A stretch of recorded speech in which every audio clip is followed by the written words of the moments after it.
बात करें drama serial आपकी इज्जत की, तो क्या बीना करने वाली है खुदकुशी? क्या ये वही गुनाह है जिसके बारे में बीना ने पूछा था मौलवी साहब से?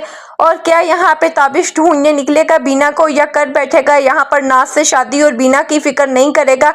और किस तरह से यहाँ पे जिंदगी बचाएगा बहराम का कैरेक्टर बीना की? क्या यहाँ पे बीना जो है वो आगे चल के शादी कर लेगी बहराम से? और यहाँ पर एकदम से बीना की बेटी को क्या हुआ जब उसे यहाँ पर पहले अपनी माँ की कोई फिक्र ही नहीं थी, तो अब एकदम से इतनी फिक्र अचानक क्यों? और यहाँ पर जो बीना की सास का कैरेक्टर है इंतहाई टॉक्सिक कैरेक्टर है। तो चलिए स्टार्ट करते हैं वीडियो को, डिस्कस करते हैं इन सारे पॉइंट्स को। इससे पहले अगर आपने चैनल को सब्सक्राइब नहीं किया तो चैनल को सब्सक्राइब कर लें। यहाँ पर अब बीना घर छोड़कर जरूर जाएगी और यहाँ पर बीना सुसाइड की अटेम्प्ट भी करेगी, लेकिन यहाँ पर बीना को रेस्क्यू कर लिया गया होगा बहराम के करेक्टर की तरफ से।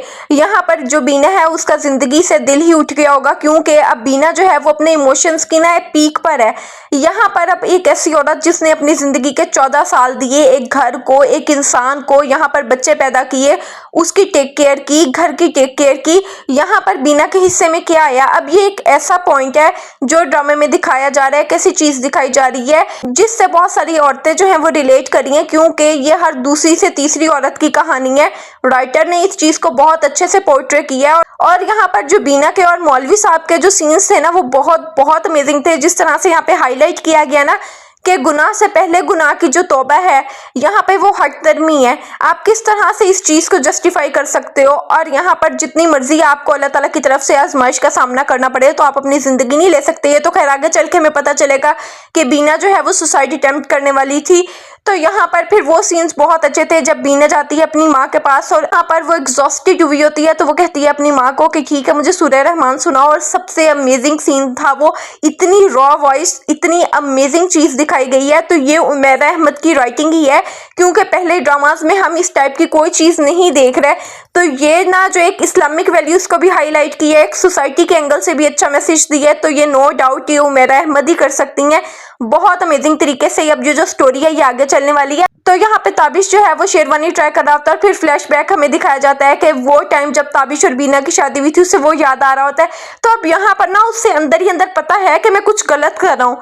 तो यहाँ पर ना अब जो है ताबिश के साथ तो बहुत ज्यादा बुरा होने वाला है, क्योंकि यहाँ पर उसे पता चलेगा आगे चल के जो नाज है ना शादी हो जाएगी ताबिश की नाज के साथ। और फिर यहाँ पे उसे पता चलेगा कि जो नाज है वो एक गोल्ड डिगर थी, वो सिर्फ और सिर्फ ताबिश के पैसों के लिए ताबिश के साथ थी। क्योंकि यहाँ पे जो बीना थी उसने तो 14 साल ताबिश के साथ गुजारे थे, गरीबी से अमीरी का सफर तय किया था। और यहाँ पर उसे ताबिश से इतनी अमानत के बावजूद भी कुछ नहीं चाहिए था सिवाय टाइम के, सिवाय रिस्पेक्ट के। अब जो रिस्पेक्ट ताबिश नहीं दे रहा ना बीना को, अब इसी वजह से यहाँ पे ताबिश के बच्चे भी बीना को यानी अपनी माँ को वो रिस्पेक्ट नहीं दे रहे। और यहाँ पर बहुत ज्यादा इवल कैरेक्टर है ताबिश की माँ का, जो कि इक्वली रिस्पॉन्सिबल है बीना का रिश्ता खराब करने में, बीना की जिंदगी खराब करने में। तो जो स्टोरी है वो लेयर्ड स्टोरी, आहिस्ता आहिस्ता जो ड्रामे की लेयर्स है ना वो ओपन होंगी। यहाँ पे फिर जो बहराम का कैरेक्टर है वो बीना की हेल्प करेगा। तो यहाँ पे ऐसा नहीं होगा कि ना जो बीना है वो घर से भाग जाएगी। यहाँ पे बीना सुसाइडल अटेम्प्ट जरूर करेगी, लेकिन यहाँ पर बीना जो है वो ताबिश के साथ बेवफाई नहीं करेगी। यहाँ पे ताबिश खुद होगा जो बीना को छोड़ेगा। और फिर यहाँ पे बीना जो है वो शादी करेगी, एक इंडिपेंडेंट वुमेन बनेगी। जिस चीज की वजह से उसकी जिंदगी तबाह हुई ना वो अपनी कमी को पूरा करेगी। तो यहाँ पे ना एक बहुत अच्छा मैसेज भी हमें ड्रामे में देखने के लिए मिल रहा है। तो आपके ख्याल में कौन सा गुनाह करने वाली है बीना, और क्या यहाँ पे ताबिश जो है वो नाज से शादी कर लेगा या नहीं? कमेंट सेक्शन में जरूर बताएं। और वीडियो अच्छी लगी हो तो चैनल को सब्सक्राइब करना ना भूलें।